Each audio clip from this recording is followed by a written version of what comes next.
گایز خوش اومد بهتون میگم به این ویدیو. خیلی وقتی بود که میخواستم یه ویدیو حالا بیوگرافی براتون درست کنم، یه سری حرف بزنیم با هم دیگه، چون بعد موقع دیگه واقعا گیم پلی حال نمیده. باید بشم جلوی دوربین باهاتون حرف بزنم، باحالم هست، برای خودم خیلی باحاله دیگه. میخوام امروز حالا چند درخواسته خودتون هم بود کم و بیش که بیا بگو، یه کمی از خودت بگو، چیکار میکنی و چیکار نمیکنی. خودم خیلی دوست داشتم بیام بشینم اینجا باهاتون حرف بزنم.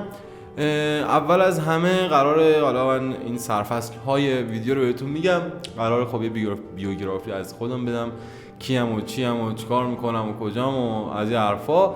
بعدش یکم در مورد چنل یوتیوب صحبت کنیم، چنل قبلی، چنل الان، چشم اندازهای چنل، قراره کجا بریم، قرار نیست کجا بریم و دیگه همینا دیگه. چیزی هم حالا اگه تو حین ویدیو یادم اومد حتما بهتون بگم. بریم اول در مورد خودم یه سری اطلاعات بهتون بدم. گایز بریم یه سری اطلاعات از خودم بهتون بدم. خب من احسان حسن نژاد هستم. الان احساس می‌کنم نشستم دارم مصاحبه می‌کنم. من احسان حسن نژاد هستم، 30 سالمه، شیراز زندگی می‌کنم و متأهلم هستم.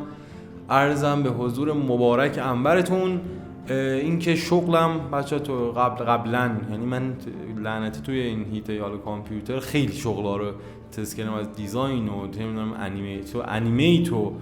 انیمیتور بودم، دیزاینر بودم، بعد دیگه دیجیتال مارکتر بودم، ولی شغل آخرم دیجیتال مارکتر بود.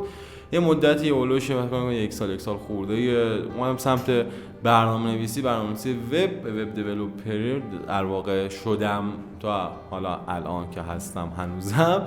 شغل رو دوستش دارم، کار باحالیه، به نظرم جالبه.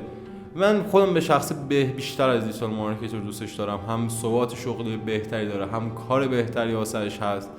همین که شما از الان دیگه چه ایران باشی وب دیولپری، چه آمریکا باشی وب دیولپری، هر جا باشی وب دیولپری دیگه. میدونین اینش خیلی خوبه که بسته حالا به موقعیت مکانیتون چی کار کنید. دیجیتال مارکتر باشی قبوله، آمریکا هم دیجیتال مارکتر، ولی خب شما روی سایت‌های فارسی دارید کار می‌کنید، مقداری ضعف دیگه. این میگم نه اینکه خدای نکرده دارم شغلی رو حالا جاج میکنم، میگم نه این خوبه اون بده. به هر حال شاید من تو شغل موفق نبودم و تو این موفق.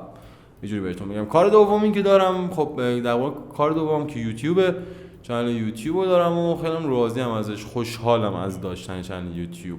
بچه‌ای که از قبل با من در واقع با ما همراه هستن میدونن که خب چنل قبلی با 6k سابسکرایب به هل رفت. در واقع نمیتونم فوش بیشتر از این بدم. چرا؟ خب من فکر کنم توضیح دادم، ولی خب میخوام بیشتر براتون توضیح کنم که دقیقاً بدونید. من مالیات زیادی توی اروپا میدادم، چون چنل به حسابی که از دوستان تو اروپا بود. اومدم چنل رو میخواستم منتقل کنم به ترکیه، ولی خب نمیدونستم که بابا ترکیه اصطلاحاً بچه‌ها بهش میگن حیات خلوت تروریستان. حیات خلوت تروریستا، پولشوها، هم چیزی بهش میگن.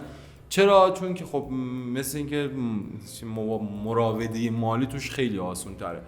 من موقعی که چنل رو بردم یعنی در واقع ترکیه، آدرس رو عوض کردم، یه سری دیتا از من میخواست که من نتونستم مثلا اجاره نامه، و مثلا میگه اجاره نامت مال حد اکثر 3 ماه پیش باشه، یعنی تاریخ شروعش.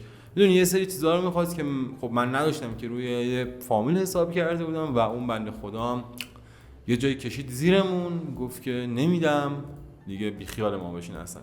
به خاطر همین چنل قبلی رفت. متاسفانه به شما پیشنهاد میدم که نکنید آقا. اگر یه حالا چه پولی دارین از خارج در میارید، درآمدی دارید دلاری، خیلی سیف جلو برید، چون ما اینجا واقعا هیچمون روی حساب کتاب نیست. تو یه چشم هم زدن زحمات یک سال خورده ایت به باد میره که میره. خب ما چنل قبلی رو که به هل رفت، هولوش فکر کنم بچه‌ها پارسال فکر کنم 13-14 میلیون توش بود که دیگه رفت.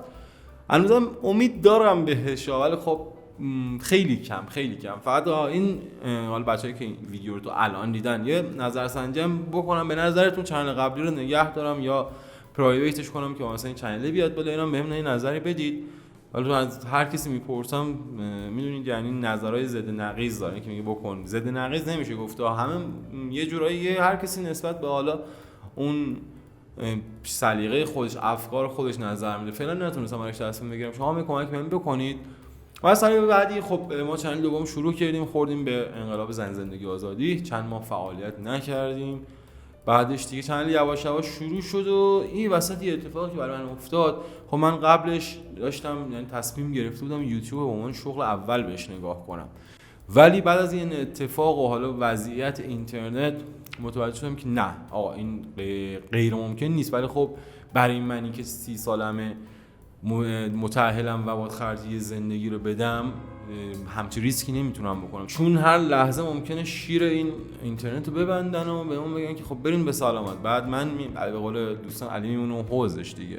به خاطر همین من دیگه همچی ریسکی نکردم، اومدم خب گفتم که بیام آقا برنامه‌نویسی بذارم اول، حالا روی اینم کار میکنیم. ولی خب میگم نسبت به شرایط خودم میگم بچه‌ها، چون یه نفر از متأهل 20 سالشه 22 سالشه میگه اوکی بس نشم میرم دنبال کار، ولی من 30 ساله که حالا متأهلم هستم خیلی قضیه مهمه، تاکید میکنم چون متأهلم مجبورم که حالا یه سری که مقداری سیف‌تر جلو برم. البته حالا شاید بگین تو غلط کردی خواستی چند ترکیه رو این واقعا چند از اروپا بیاری ترکیه، شما اگه 23% مالیات میدادی و ایران زندگی میکردی مالیات کشور دیگه میدادی متوجه میشدی 23% تازه مالیات بود.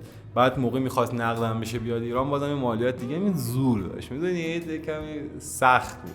anyway دیگه شروع کردیم چنل یوتیوب جدید و دمتون گرم بچه‌ها حمایت کردن، البته لطف کردن، واقعا زحمت کشیدن، اومدن دوباره چنلم راه انداختیم.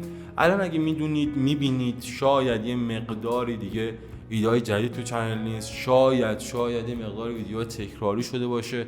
چرا؟ چون خب بچه‌ها من علنا دارم به عنوان شغل سوم بهش نگاه می‌کنم، یعنی خب کار اولم که هست، کار دومم یه سری پروژه میگیرم، این کار سومه میدونید، چون که واقعا مثلا نمیشه روش حساب کرد، و درآمدش هم حالا در ادامه در مورد درآمد یوتیوب صحبت میکنیم. ولی خب اینجوریه که اگر میبینید، ولی خب باز خیلی تلاش میکنم، میگردم دنبال ما، بعد دیدین که بچه جدید دارم جوین میکنم، ایونت های خوب داریم میذاریم، تلاشمو دارم میکنم. ولی این بچه رشد مثل چنل قبلی نیست. یعنی چنل قبلی من توی چشم هم زدم شدم 3K، بعد شدم 5K، بعد شدم 6K.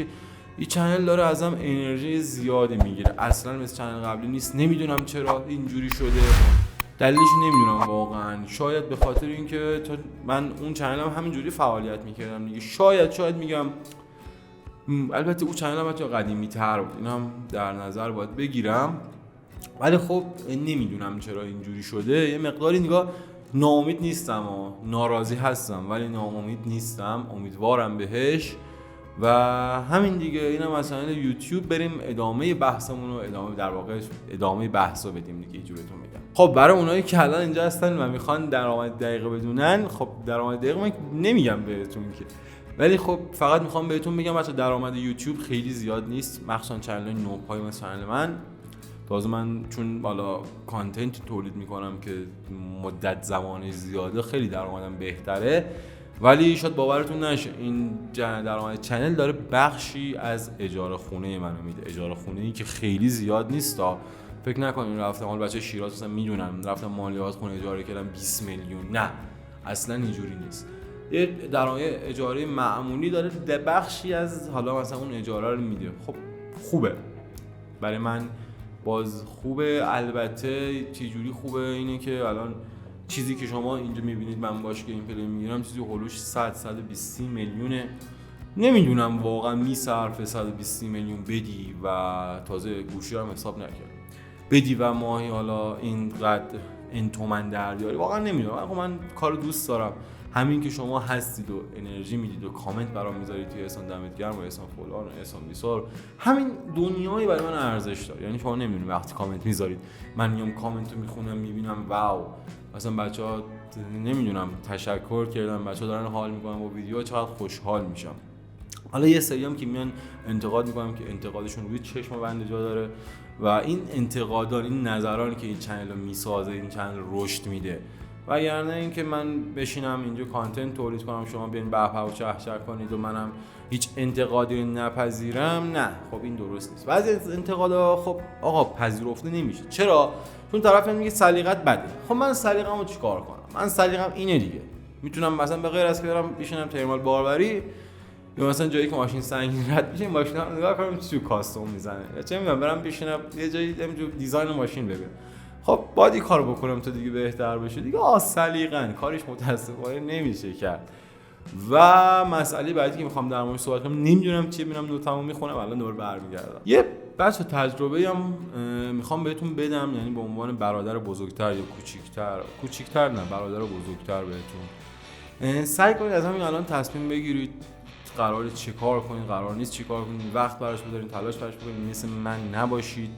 من خیلی خیلی خیلی دوران ولگردی زیادی داشتم متاسفانه و الان هم نتیجهش میبینم دیگه. الان من واقعا با جایگاه بهتر از این داشته باشم. الان خب دیگه علافی و به قول یک از به قول عالم میگم مثال ضرب مثلا شیرازیه علل تلی، نه اشتباه گفتم، هیچ چی ولش کن. anyway اینو بی خیالشین. آره به عنوان برادر بزرگتر بهتون میگم از همین الان بچسبید به کاری که دوست دارین، تفریحتون کنارش داشته باشین، کارتون رو انجام بدین، قطعاً به جاهای خوب خواهید رسید. حالا حتی یوتیوبر میخوان بشین اوکی، برنامه‌نویس میخوان بشین اوکی، دیزاینر میخوان بشین اوکی، انیماتور میخوان، هر کاری که دوست دارید و پیگیری کنین، جدی برین جلو، قطعاً توش موفق میشید و نترسیدم تا 20-30 سالگی شغل عوض کنید، برین اون میکانیک بشید، تنظیم موتور بشید. من قطعاً اگه جایگاه نداشتم این میکانیک میشدم، میکانیک خوبی هم میشدم، تنظیم موتور، برق، هر چی که دوست دارید. برید سر ساختمون، یه بنای خوب خیلی بهتر از یه برنامه‌نویسه. نمیخوام بچا شغلا رو رده بندی کنم و نمیخوام به شغلا چیزجوری بهتون بگم مثلا میگم برنامه‌نویسی خیلی بالاتر از بنایی، نه اصلا اینجوری نیست، اگه بنا نباشه من الان خونه رو داشتم کف کوچه زندگی میکردم اوکی. پس نمیخوام بگم که حالا مثلا بنایی خیلی بد، ولی میخوام بنا بشین، بنای خیلی خوب بشین، بنای متخصص بشین که ملت تو سرشون نگره دارن، وقتی به زنگ دارن میگن فلانی اصلا بهترینه. میدونید اینو مد نظر قرار بدید. و صحبتام هم تموم شد، حالا چیزی دیگه تو ذهنم نیست. و بچه‌ها قسمت آخرم بهتون بگم که من چنل حالا دیسکورد که هست، اینستاگرام که هست، تلگرام، حالا برای بعضی از مواقع حالا آیدی رو میدم، ایمیلم که هست. هر موقع هر سوالی هر کاری داشتید حتما بهم پیام بدید. من اینجا هستم، این کامیونیتی رو تشکیل دادم که به سوالای شما جواب بدم. این اگه بیای سوال در مورد یوروتراک بپرسی من جواب ندادم، خب بیریزم دور دیگه. فقط گیم پلی که خارجی‌ها میذارن خیلی هم بهتر از من.